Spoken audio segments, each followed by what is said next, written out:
மிகவும் பிரியமான தேவனுடைய பிள்ளைகள் அனைவருக்கும் உயிர்த்தெழுந்த ஆண்டவராகிய இயேசுவின் நாமத்திலே உங்களை அனைவரையும் கிறிஸ்து இயேசுவின் நாமத்திலே உங்களுக்கு குழுவின் சார்பாக உங்களை வாழ்த்துகிறோம். இன்றைக்கு நாம் படிக்கிற ஒரு பாடம் விசேஷித்த பாடம். அது என்னவென்றால் யோவான் 5வது அதிகாரம்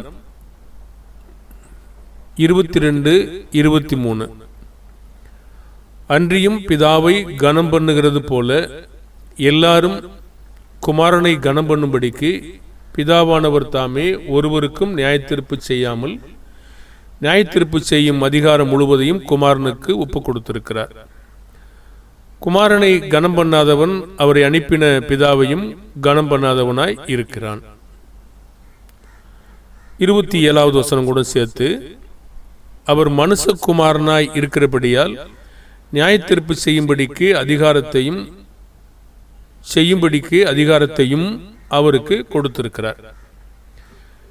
இதை பெயர் கிறிஸ்தவர்கள் மாத்திரமல்ல,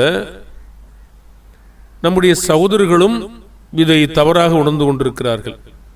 என்னவென்று, பிதாவை கனம் பண்ணுகிறது போல எல்லாரையும் குமாரனை கனம் பண்ணும்படிக்கு இதோட நிப்பாட்டிக்கிறாங்க. இப்ப பிதாவை நம்ம எப்படிலாம் கனம் பண்றோமோ அதே போல குமாரனையும் நாம எல்லா விதத்திலும் கனம் பண்ணணும் அப்படிங்கிறதுக்காக என்ன சொல்றாங்க அப்படின்னு கேட்டீங்கன்னா, பிதாவை எப்படி நாம் மேன்மையானவராக உயர்வானவராக பேசப்படுகிறாரோ, தொழுது கொள்ளப்படுகிறாரோ, ஆராதிக்கப்படுகிறாரோ, அதே போல குமாரனுக்கும் நாம் செய்ய முடியும். நாம் பேசும்போதும் வார்த்தையிலும் செயலிலும் எல்லா விதத்திலும் அவ்வாறு செய்ய முடியும் என்பதாக இந்த வசனத்தை தவறாக உணர்ந்து கொண்டிருக்கிறார்கள். மெய்யாகவே நாம் அறிய வேண்டிய ஒரு காரியம் இருக்கிறது. வேத வாக்கியங்களை நாம் படிக்கும் பொழுது பகுத்து பார்த்து படிக்க வேண்டும். யார் பேசுகிறது, யாரோடு பேசுகிறார், எதை குறித்து அதிகமாக வலியுறுத்துகிறார், அதற்கான சூழ்நிலை இருக்கிறதா, விவாதிக்கிறாரா, சாதாரணமாக பேசுகிறாரா, முடிவு கொண்டு வர்றாரா, அதுக்கான சாராம்சத்துடன் பேசி வருகிறாரா, இதெல்லாம் கூட நம்ம பார்க்கணும். கண்டிப்பா வேதத்தை போதிக்கிற மனிதர்கள் மாத்திரமல்ல, பின்பற்றுகிறவர்களும் பார்க்க வேண்டும். இந்த 22-23 வசனம் இணைந்த வசனமாக தான் இருக்கிறதாக நான் கிரேக்கிலையும் ஆங்கிலத்திலையும் பார்க்கிறேன். 22ஆம் வசனம் இருக்கிறது போல கிரேக்கில் அது இல்லை. கீழே 23ஆம் வசனத்தில் அவ்வாறு வருகிறது, ஆங்கிலத்தில் அப்படி வருகிறது.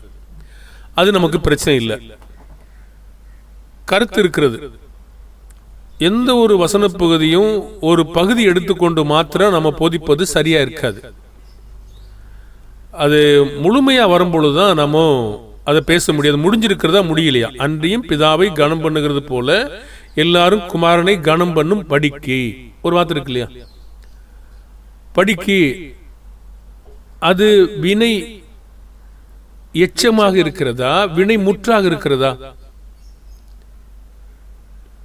பாருங்க, அது வினை எச்சமாக தான் இருக்கிறது, முற்றா முடியல. அங்கு முடியல, கணம் பண்ணுங்கள் அப்படி முடியல. எச்சம் என்றால் அது முடிவுறாத செயல், முடிவுறாத வார்த்தை, அதுக்கு தான் எச்சம் பேரு, வினை எச்சம். இப்ப முடிக்கும் போது எங்க பிடிக்கிறாரு, அதை அன்றியும் பிதாவை கனம் பண்ணுகிறது போல இன்னும் முடிக்கல, அது வினையச்சயமாக இருக்கிறது. எல்லாரும் குமாரனை கனம் பண்ணும்படிக்கு இன்னும் முடிக்கல, வினை முற்றாக இல்லை. பிதாவானவர் தாமே ஒருவருக்கும் நியாயத்தீர்ப்பு செய்யாமல் இன்னும் முடியல, நியாயத்தீர்ப்பு செய்யும் அதிகாரம் முழுவதையும் குமாரனுக்கு கொடுத்திருக்கிறார். எதுக்காக? அதே காரணம் சொல்றார். ஒரு பகுதியை மாத்திரம் நாம போதிப்பது என்பது நம்முடைய அறியாமையும் நாம் நம்மை பின்பற்றுகிறவர்களை தவறான முறையிலே பின்பற்றும்படியாக கற்பிக்கிறவர்களாக நாம் காணப்படுவோம். சில கேள்விகளை உங்களிடத்திலே நான் கேட்கட்டும். பதில் தெரிஞ்சா சொல்லுங்க, இல்லைன்னா விட்டுருங்க. ஏன்னா இது அப்படிதான் கேட்கணும். பொதுவாக இந்த விதமான முறைமைகள் வேதத்தில் இருக்கிறத நம்ம பார்க்க முடியும். ஆவியானவர் ஏவுதலில் அப்போஸ்தலனாகிய பவுலோடு பேசும்போது சில ஆர்குமெண்ட் இருக்கிறது, அதற்கான முடிவும் இருக்கிறது. அணிது ரெண்டு சொல்லலாமா, சொல்லக்கூடாது, இப்படி நிறைய விவாதங்கள் ரோமர் புஸ்தகத்தில் நம்ம பார்க்க முடியும். இது போல சில கேள்வியை நம்ம வாசிக்கலாம். அதாவது மனிதர்கள் புரிந்து கொள்ளுகிற வகையிலே நம்ம வாசிக்கிறோம். கேள்விதான் நம்ம வாசிக்கிறோம், பதில் வசனத்துல தான் இருக்குதுங்க. அதே நேரங்களில் இயேசுவானவர் இந்த பூமியில வந்த பொழுது தேவனுடைய வார்த்தையை மாற்றி வாசித்தது மாதிரி எனக்கு தெரியல. ஆனா இவ்வாறு சொல்லியிருக்கிறார், தாவீது அவரை ஆண்டவர் என்று சொல்லியிருக்கும் போது அவர் குமாரனா இருப்பது எப்படி, இப்படி நம்ம போதிப்பதற்கு அதிகாரம் பெற்றிருக்கிறோம். சில நேரங்களில் நம்ம தவறான மாதிரியை நம்ம கொடுக்கிற பொழுது மற்றவர்கள் பின்பற்றுவாங்க. என்னிடத்துல கூட இருக்கலாம். தவறான ஒரு மாதிரியை மற்றவர்களுக்கு நாம கற்பிப்பதை குறித்து கவனமா இருக்கணும். ஒருவேளை அது நல்ல வேலை செய்யும். என்ன வேலை செய்யும்? நான் தவறாக வாசிக்கிற பொழுது அது மக்களுக்கு அர்த்தம் கொடுக்கக்கூடியதா கூட இருக்கலாம். ஆனால் அது கேள்வியாக வரும். ஏனென்றால் அது கிறிஸ்துவனுடைய அடிச்சுவடா என்கிற கேள்வியை நமக்கு தரக்கூடிய வாய்ப்பு இருக்கும். சரி, எப்படி இருந்தாலும் நம்ம தேவனுடைய வார்த்தையை கருத்தோடு கவனத்தோடு நாம் போதிக்க பழக வேண்டும். ஒவ்வொரு காரியத்திலும் நம்ம நேர்மையாக நடந்து கொள்வது அவசியமாக இருக்கிறது. இப்ப நம்ம அதுக்கான கேள்விகளை கேட்போம். கேள்வி பெரும்பாலும் பொதுவானதாகவும் இருக்கும், வசனத்தை சார்ந்ததாகவும் இருக்கும். வசனத்தை சார்ந்த கேள்விகளுக்கு அங்கே வசனம் உங்களுக்கு கோடிட்டு காட்டப்படும். வசனத்தை சார்ந்து கேட்காத கேள்விகளுக்கு மனிதனுடைய முறைமைக்கு அங்கே வசனங்கள் உங்களுக்கு இருக்காது. ஏன்னா மனிதன் பின்பற்றுகிற முறைமைக்கு வசனம் எங்க இருக்கு? இல்லையே. அப்ப இல்லாத போது அதற்கு வசனத்தை எப்படி காட்டுவது? காட்ட முடியாது. இரண்டாவது, இங்கே புரிந்து கொள்ளக்கூடிய காரியமானது அன்றையும் பிதாவை கனம் பண்ணுகிறது போல எல்லாரும் குமாரனை கனம் பண்ணும் படிக்கு அப்படின்னு முடிச்சுக்கிட்டு வெளியே போய் நாம் பிதாவை தொழுது கொள்ளலாம், இல்லை இங்கே வந்திருக்கிற அனைவருக்கும் பிதாவினுடைய அன்பும்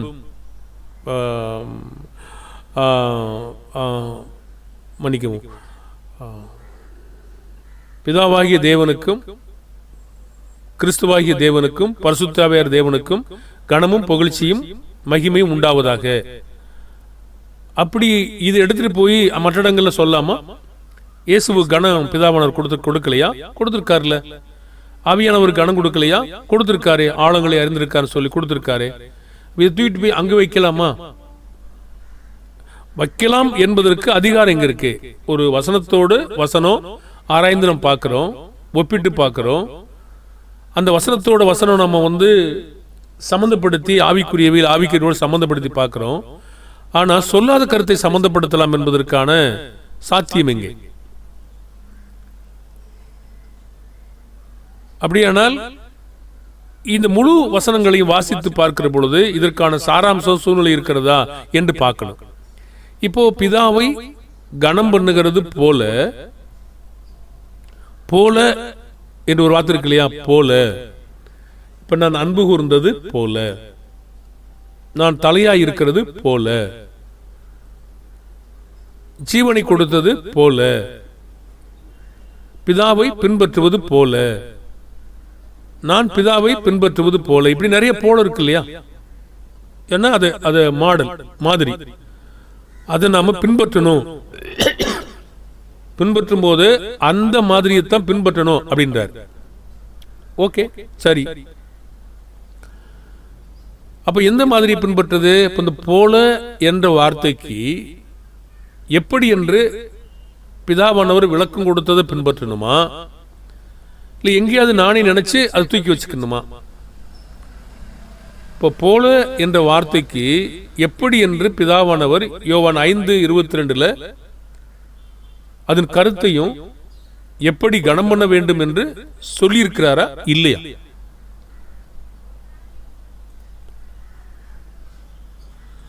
இல்ல அதை சொல்லாமலே விட்டு விட்டாரா? அந்த வசனத்தை நாம வாசிப்போம், அப்போதான் அது புரியும். அன்றியும் பிதாவை கனம் பண்ணுகிறது போல எல்லாரும் குமாரனை கனம் பண்ணும் படிக்கு பிதாவானவர் தாமே ஒருவருக்கும் நியாயத்தீர்ப்பு செய்யாமல் நியாயத்தீர்ப்பு செய்யும் அதிகாரம் முழுவதையும் குமாரனுக்கு கொடுத்திருக்கிறார். குமாரனை கனம் பண்ணுவதற்காக எதை பிதாவாகிய தேவன் செய்யவில்லை, எதை பிதாவாகிய தேவன் ஒப்பு கொடுத்திருக்கிறார். இப்போ அதுல ஏதாவது கேள்விதான் நம்ம கேட்டிருக்கோம். ஆனா அந்த போல என்ற வார்த்தைக்கு பிதாவானவர் அது கருத்தையும் எப்படி கன வேண்டும் என்று சொல்லி இருக்கிறாரா இல்லையா? பிதாவை கனம் பண்ணுகிறது போல எல்லாரும் இயேசுவை கனம் பண்ணும்படிக்கு எந்த ஒருவருக்கும் பிதாவானவர் செய்யாதிருக்கிறது என்ன என்று யோவான் 5:22 போதிக்கிறதா? ஆமா இல்ல. போதிக்கிறதா இல்லையா? மறுபடியும் வாசிப்போம். அன்றியும் பிதாவை கனம் பண்ணுகிறது போல எல்லாரும் குமாரனையும் கனம் பண்ணும் படிக்கு. பிதாவை கனம் பண்ணுகிறது போல எல்லாரும் குமாரனை கனம் பண்ணும் படிக்கு என்ன செஞ்சிருக்காரு? என்ன செய்யல? சரி, செய்யாதது என்ன அப்படிங்கிற முதல்ல சொல்லுவோம். பிதாவானவர் தாமே ஒருவருக்கும் நியாய தீர்ப்பு செய்யாமல், அப்ப கனம் பண்ணும் படிக்கு என்ன செஞ்சிருக்காரு? நியாய தீர்ப்பு செய்யும் அதிகாரம் முழுவதையும் குமாரனுக்கு ஒப்பு கொடுத்திருக்கிறார். சரி, நீங்க ஒருவேளை ஆமான்றீங்க, சரி இல்லைன்னு வைத்துக் கொள்ளுங்களேன். பிதாவானவர் தாமே எந்த ஒருவருக்கும் செய்யாதிருக்கிறது என்ன என்று அது என்ன வார்த்தை? என்ன வார்த்தை? என்ன அந்த வார்த்தை? என்ன மாத்துவீங்க? எப்படி மாத்துவீங்க? அந்த 22 மாற்ற முடியாது. ஓ பிதாவானவர் தாமே ஒருவருக்கும் நியாய தீர்ப்பு செய்யாமல், இதுதான் நீங்க எழுத முடியும். சரிதானே? செய்யாதிருக்கிறது என்ன? நீங்க ஒருவேளை மேல ஆமாம்பீங்க, இல்லைன்னு சொல்லுவீங்க. அடுத்த கேள்வியானது என்ன செய்யுதுன்னு கேட்டீங்கன்னா அதை இன்னும் ஸ்ட்ராங் பண்ணுது.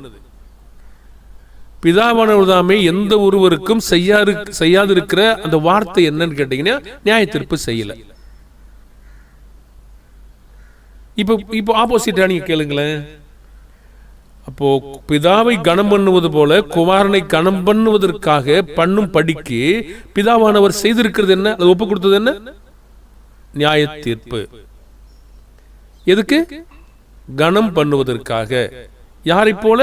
பிதாவை போல.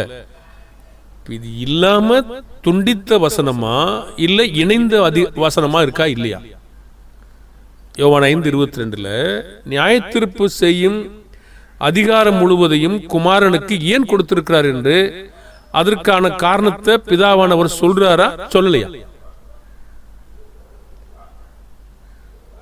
வசனத்தை படிப்புமா? அன்றியும் யோவான் 5:22 நான் சொல்லிட்டேன் ஏற்கனவே, அது இணைந்த வசனம் 22 இருக்கலாம், 23 இருக்கலாம்.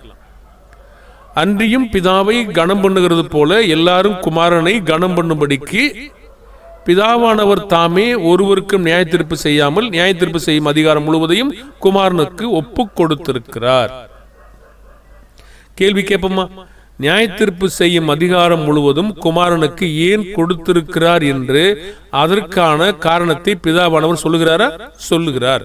என்ன சொல்லுகிறார்? நியாய தீர்ப்பு செய்கிற அதிகாரம் முழுவதையும் அவருக்கு ஒப்பு கொடுத்திருக்கார். ஏன்? கணம் பண்ணுவதற்காக. எப்படி? எது கணம் பண்ணணும்? நியாய தீர்ப்பு கொடுத்திருக்காரு, நியாயப்பித்து கொடுத்திருக்காரு, அந்த கணம் பண்ணணுமா? அதையா? கணம்னா என்ன? ஹானர்னா என்ன? பாருங்க, நிறைய அர்த்த வார்த்தை இருக்கு இல்லையா? அது கணம் பண்ணது உங்களுக்கு தெரியும் இல்லையா? கணம் பண்றது, கணயனம் பண்றது, பாருங்க, அவருடைய வார்த்தையை நாம எப்படி ஏற்றுக்கொள்றோங்கிற பொறுத்து அது அமையும். அது ஒரு பகுதியை நாம் பார்ப்போம். இப்போ உங்களுக்கு தெரியும் இந்த நியாய தீர்ப்பை நம்ம எப்படி கனம் பண்றது. பிதாவுக்கு கனம் பண்ணுவது போல இயேசுவுக்கு நியாய தீர்ப்பை கொடுத்திருக்காரு. அந்த நியாய தீர்ப்பை போய் நான் எப்படி கனம் பண்ண முடியும், மதிக்க முடியும்? ஒரு தகப்பனுக்கு 2 பேர் இருந்தாங்க இல்லையா? ஒருத்தர் கூப்பிட்டு போன்னு சொன்னார் இல்லையா, போகிறேன்னு ஐயான்றார் இல்லையா, இன்னும் ஒருத்தர் போகிறேன்னு போகல இல்லையா? யாரு கனம் பண்ணது? யாரு அதை செய்தாங்களோ அவங்க தான் கனம் பண்ணாங்க. இப்ப அரசாங்க அதிகாரிகள் எப்படி கனம் பண்ணுவோம்? அவருடைய கட்டளைக்கு கீழ்ப்படிந்தா மட்டும்தான் கனம் பண்ணுவோம். யாரை கனம் பண்ண வேண்டியதோ நீ கனம் பண்ணுங்க. பிதாவை யூதர்கள் எப்படி கனம் பண்ணாங்க? செய்யும் போது. எப்படி கனவீனம் பண்ணாங்க? செய்யாத போது. இது புரிந்து கொள்வதற்கு சுலபமா இருக்கு இல்லையா? இப்ப நியாய தீர்ப்பை குறித்து நம்ம எப்படி கனம் பண்ண முடியும்? அதுக்கு கீழே நம்ம கொஞ்சம் வருவோம். கொஞ்ச நேரம் காத்துருங்க, கொஞ்சம் உங்களுக்கு புரிஞ்சிருக்கும்.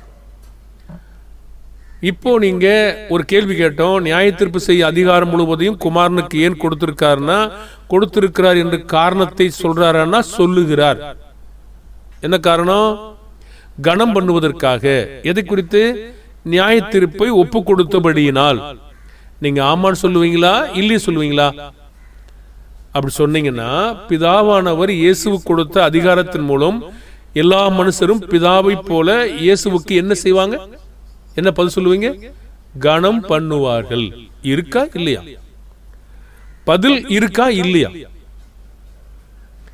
பாருங்க, இது நீங்க எங்கேயோ கொண்டு போய் அவரை இயேசுவுக்கு சமமாக கனமாக்கலாம், ஆவியானவருக்கு சமமாக கனமாக்கலாம், இல்லை புகழ்ச்சியின் கனம் மகிமையை 3 பேருக்கு ஒரே மாதிரி ஆகலாம். உங்களுடைய நம்முடைய சகோதரனுடைய இருதயத்தில் என்ன இருக்கு? 3 பேரும் ஒருவர் என்று இருக்கிறது. பாருங்கள், 3 பேரும் ஒன்றா என்றால் அது பிரச்சனை கிடையாது. ஒருவர் என்று சொல்லும்போது பிரச்சனை இருக்கிறது. இவரே இவராக வந்தார், இவரே அவராக வந்தார். இப்படின்னா என்னது கணக்கு? பாருங்க, நிறைய விளக்கங்களை மனிதங்க வைத்திருக்கிறாங்க. இதெல்லாம் மனிதனுடைய கற்பனையை தவிர இங்கே அந்த வார்த்தை இல்லை. இந்த கேள்வி தேவனுடைய தன்மையை பொறுத்து தான் அமையும். தேவத்துவத்துக்கு சம்பந்தமான ஒரு வசனமாக தான் இருக்கிறது. சரி, அப்போ யோவான் 5:22 நியாய தீர்ப்பு செய்யும் அதிகாரம் முழுவதையும் எல்லா மனிதருக்கும் என்ன செய்யும்படி பிதாவானவர் குமாரனு கொடுத்திருக்காரு? கனம் பண்ணும்படி. அப்படிதான் 5:22 இருக்கு. கனம் பண்ணும் படிக்கு ஒரு வார்த்தை இருக்குது. பாருங்க, நம்ம ஏற்கனவே சொன்ன வினை சொல்லுல வினை முற்று இருக்கிறது, வினை எச்சம் இருக்கிறது. எச்சம் என்றால் நிறைவு பெறாதது, வினை முற்று என்றால் முடிந்து போவது. நாம் இது ஒரு நாளைக்கு இந்த வினை சொல்லை பற்றி நாம் படிக்கலாம். ஏன்னா அவசியமான போது படிக்கிறோம். இது எத்தனை காரியங்கள் ஒரு வினை சொல்லுக்கு சேர்ந்து இருக்கணும், ஒரு வினை முற்றுக்கு சேர்ந்து இருக்கணும், வினை எச்சத்திற்கு சேர்ந்து இருக்கணும்.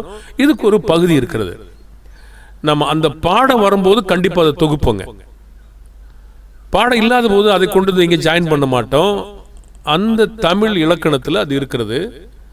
ஆங்கில இலக்கணம் படிச்சவங்களுக்கு அது தெரியும், கண்டிப்பா தெரியும். அப்ப இது படிக்கும்போது உங்களுக்கு தெரியலையா? கனம் பண்ணும் படிக்கு அப்படின்னு ஆரம்பிக்கணும் இல்லையா? அப்ப நியாய தீர்ப்பு செய்யும் அதிகாரம் முழுவதையும் எல்லா மனிதருக்கும் என்ன செய்யும்படி அப்படின்னா கனம் பண்ணும் படிக்கு. எதை குறித்து தான் பேசிட்டு இருக்காரு? நியாய தீர்ப்பை குறித்து தான் பேசிக்கிட்டு இருக்காரு. வேற எதை குறித்து பேசிக்கிட்டு இருக்காரு? தொழுது கொள்றதா, அல்லது அவர் புகழ்றதா, போற்றதா, அல்லது வேற ஏதாவதுமா? இங்க இருக்கா? இங்க இல்ல. வேறு இடங்கள்ல இயேசுவுக்கு கனத்தை கொடுத்திருக்காரு. அதை நம்ம பார்க்கிறோம். எபிரேயர் 1ஆம் அதிகாரத்தில் அதிகமான அவர் என்ன இருக்காரோ அதெல்லாம் கனத்தை பிதாவானவர் இயேசுவுக்கு கொடுத்திருக்காரு. அது ரைட்டு. இங்கே அது இருக்கா? இங்கே அது சம்பந்தமா பேசுகிறாரா? இப்படிதான் மக்களுக்கு நம்ம கற்றுக் கொடுக்கணுமா? இல்லாத ஒன்றை இருக்கிறதாக சொல்லி இப்படியும் பேசலாம் என்பதற்காக பேசலாமா? பாருங்க, அநேக மக்கள் நம்முடைய சகோதரர்கள் இப்படி சொல்றதை நான் கேட்கிறேன். பிதாவாகிய தேவனுக்கும் கர்த்தராகிய இயேசு கிறிஸ்துவுக்கும் பரிசுத்த ஆவியானவருக்கும் கனமும் மகிமையும் புகழ்ச்சியும் உண்டாவதாக. இந்த வசனத்துல அப்படி இருக்கு. அப்ப நீங்க உடனே சொல்றீங்க வசனத்தோட வசனம் ஒத்து பார்த்து ஆவிக்குரியவோடு சம்பந்தப்படுத்தி பேசுறோம். ரைட்டு, நல்லது. இங்கே அது பேசுவதற்கான சாத்தியங்களை தேவன் தந்திருக்காரா?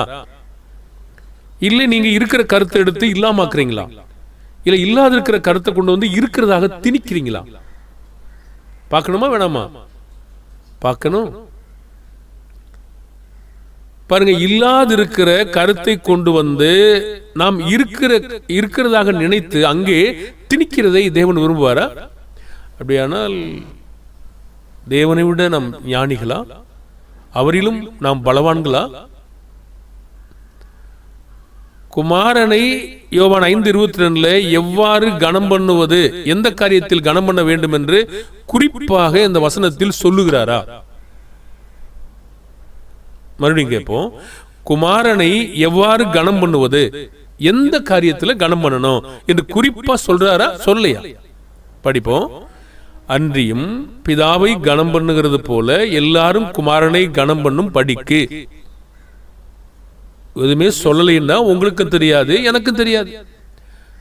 நாம வேற வேற கணத்தை பண்ணிக்கலாம்னு நாமளே புரிஞ்சுக்கலாம். ஆனா சொல்றாரு படிக்கு, பிதாவானவர் தாமே ஒருவருக்கும் நியாயத்தீர்ப்பு செய்யாமல் நியாயத்தீர்ப்பு செய்யற அதிகாரம் முழுவதையும் குமாரனுக்கு கொடுத்திருக்கிறார். கேள்வி கேட்போமா? குமாரனுக்கு ஏன் கொடுத்தார்? கனம் பண்ணுவதற்காக. அப்ப இன்னொரு கேள்வி கேட்போமா? குமாரனை எவ்வாறு கனம் பண்ணுவது, எந்த காரியத்தில் கனம் பண்ண வேண்டும் என்று குறிப்பாக சொல்லுகிறாரா சொல்லையா? சொல்லலையா? சொல்றாரா? குமாரனை எந்த காரியத்தில் கன வேண்டும் என்று நாம யூகித்து கொள்வதற்காக சுயாதீனமா நம்ம கொடுத்திருக்காரு. அந்த வசனத்துல நாம் விடுதலை பெற்றுக்கிறோமா? வசனங்களை போதிப்பதற்கு நமக்கு விடுதலை இருக்கிறது என்று யாருங்க சொன்னது? சுயாதீனம் இருக்கு யார் சொன்னது? பெரும்பாலும் நாம வசனத்துல இருக்கிற மாதிரி நம்ம போதிக்கல எல்லாரும். சில வசனங்களுக்கு நம்ம சில விளக்கங்களை கொடுக்க தான் செய்யறோம். சில வசனத்துல இந்த வசனத்தை பேசிட்டு வேற வேற பேச்சுக்களை பேசிக்கிட்டு தான் போறோம். அது வசனத்திலிருந்து பேசலாம், வெளியில இருந்து பேசலாம். அது ஒரு பாடமா இருக்கு. இங்க இருக்கக்கூடிய பாடத்தின் சாராம்சத்தின்படி குமாரனை எந்தெந்த காரியத்தில் கனம் பண்ண வேண்டும் என்று இந்த தாண்டி கடந்து நாம யூகித்து கொள்ள சுயாதீனம் நம்ம கொடுத்திருக்காரா? சரி, சுயாதீனம் கொடுத்துருக்கான்னு வச்சுக்கொள்ளுங்களேன். நானா யோசிக்கிறேன், நான் வெளிப்படுத்தின விசேஷத்தில் இயேசுவை தொழுது கொள்ளாமல் இருக்கிறது. அப்போ அதை போய் எடுத்து இங்கே இதுதான் அதுன்னு நான் சொல்ல முடியுமா?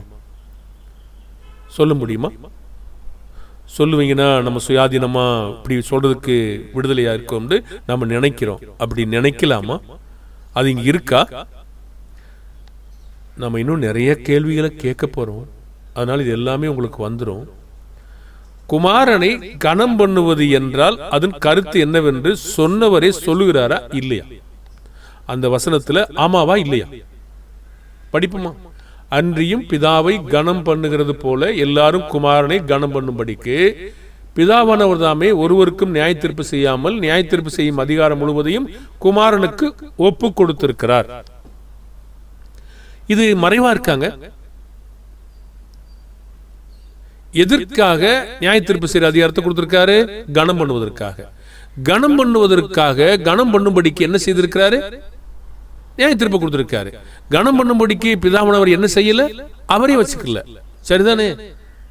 அப்ப இல்ல அப்படின்னு எப்படி சொல்ல முடியும்? யோவான் 5:22-23 சாராம்சம் இருக்கிறதா இல்லையா?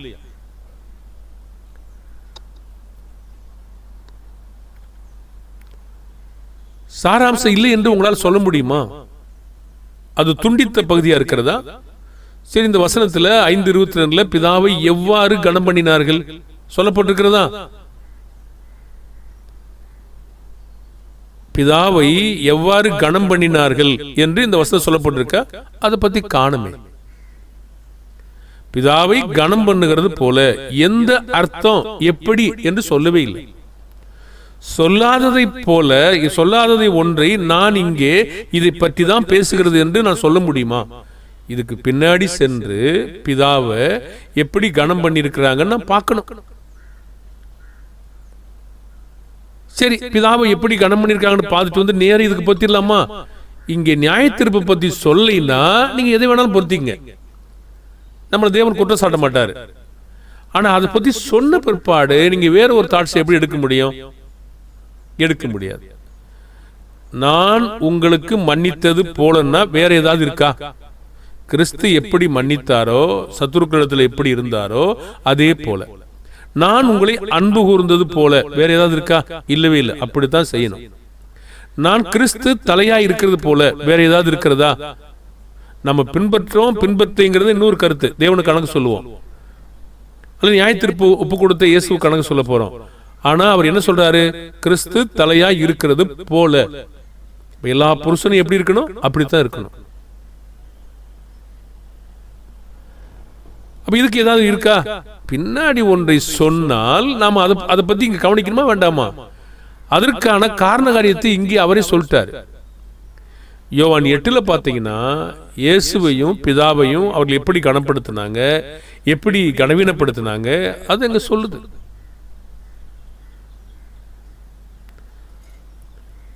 அப்ப நியாய தீர்ப்பில் எப்படி நம்ம குமாரனை கனம் பண்ண முடியும்?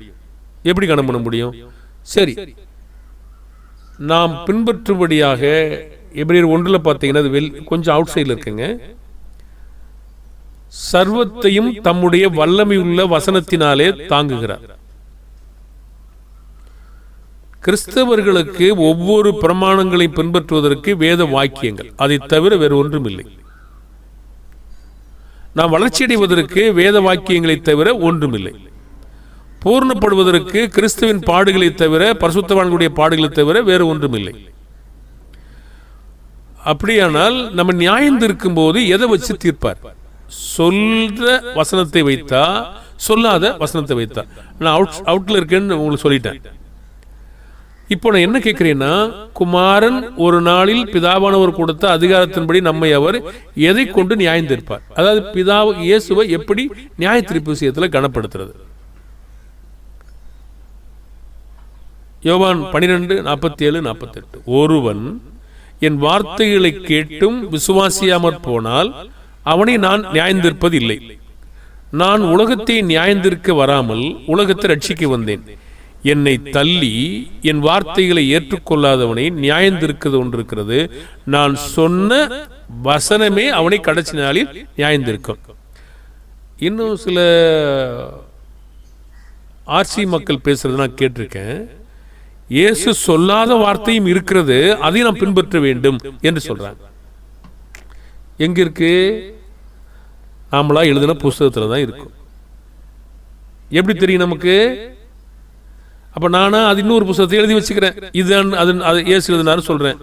இயேசு செய்யாத அற்புதங்களும் இருக்கிறது. இதுதான் எனக்கு எப்படி தெரியும்? தெரியாது. எப்படி நம்புறது? நம்ப முடியாது. அப்ப நம்ப வைக்கும் போது யாரை நம்ப வைக்கிறேன்? என்னையவே, மனுஷனையே. சரியாது. சொல்லாத ஒன்றை அவர் தீர்ப்பார் என்று எங்க இருக்கிறது?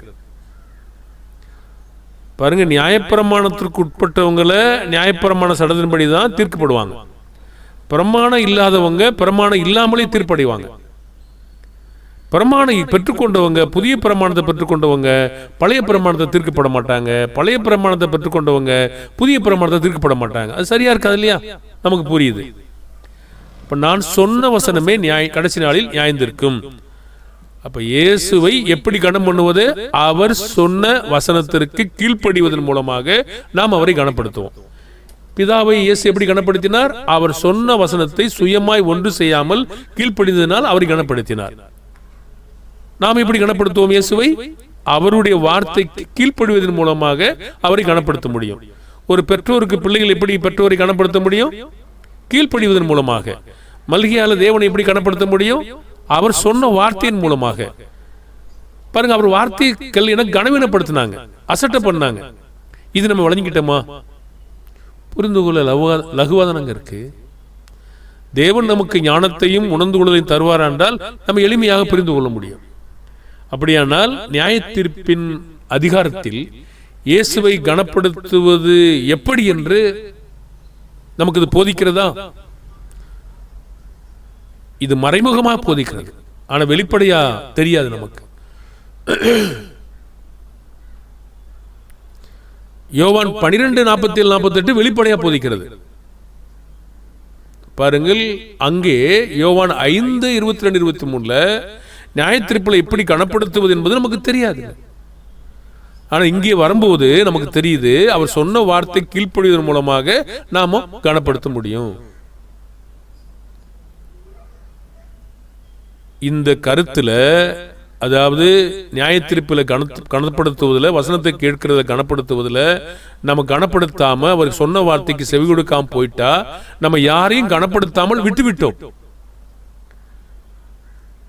யோவான் 5:22-23 நீங்க 22 வசனத்துக்கு 23 வசனத்துக்கு ஆங்கிலத்தில் கிரேக்கில், குமாரனை கனம் பண்ணாதவன் அவரை அனுப்பின பிதாவையும் கனம் பண்ணாதவனாயிருக்கிறான். எப்படி? பிதாவிடம் இருந்ததே அந்த வார்த்தை வந்தது, பிதாதான் அதிகாரத்தை கொடுத்தார். உங்களை ஏற்றுக்கொள்கிறவன் என்னை ஏற்றுக்கொள்கிறான். இப்படி மாறி மாறி இருக்கு இல்லையா? இந்த சிறியில் ஒருவனுக்கு நீங்க எதை செய்தீர்களோ எனக்கே செய்தீர்கள். இப்படி தொடர்ந்து நிறைய காரியங்களை பேசிட்டு இருக்காரு. இந்த கருத்துல குமாரனை கனப்படுத்தாவிட்டால் யாரையும் நம்ம கனப்படுத்தா விட்டுட்டோம் சொல்லப்படுகிறதா? சொல்லப்படுகிறது. பிரியமான தேவனுடைய பிள்ளைகளே, நாம் இதை தொடர்ந்து நம்ம பாதி கூட வரல, முழுமையாக நம்ம பேசணும். இன்னும் அதிகமான கேள்விகள் நமக்கு இருக்கிறது. ஆகினாலே சொல்லப்படுகிற சாராம்சம், சொல்லப்படுகிற கருத்து, சொல்லப்படுகிற கனம், சொல்லப்படுகிற கனவீனம் எதை குறித்து பேசுகிறார் என்பதை நாம் கர்த்தரிடத்திலே ஜெபித்து, நமக்கு கண்கள் வேண்டும் அதை பார்ப்பதற்கு நாம் ஜெபிக்கணுங்க. ஒருவேளை நாம் போதிப்பதிலே கூட நாம் இன்று தவறாக இருக்க முடியும். ஆனால் இன்னொரு நாள் நமக்கு வெளிச்சம் கிடைக்கலாம், தேவன் கொடுக்கலாம். ஆனால் இருக்கிற பிரகாரமா நீங்க பேசும்போது ஒரு தவறு அங்க வர்றதுக்கு வாய்ப்பு இல்லை. நம்முடைய சொந்த வார்த்தை கூட்டும் போது தவறு அங்கு இருக்க வாய்ப்பு இருக்குங்கிறத என்னுடைய கருத்து.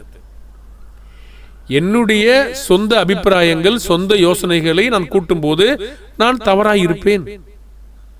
ஆனா இருக்கிறவைகளை அப்படியே பேசும்போது தவறாய் இருப்பதற்கு வாய்ப்பே கிடையாது. கேள்வி கேட்டோம், பதில் சொல்லுகிறோம். அப்ப இதுவரைக்கும் அதற்கான சாராம்சம் இருக்கிறதாக தெரிகிறது. கனம் பண்ணும்படி என்ன செய்திருக்கிறார் என்று தெரிகிறது. எதை குறித்தான கனம் என்று நமக்கு தெரிகிறது. இந்த கணத்தை செய்வதற்காக பிதாவானவர் என்ன செய்யவில்லை என்றும் நமக்கு தெரிகிறது.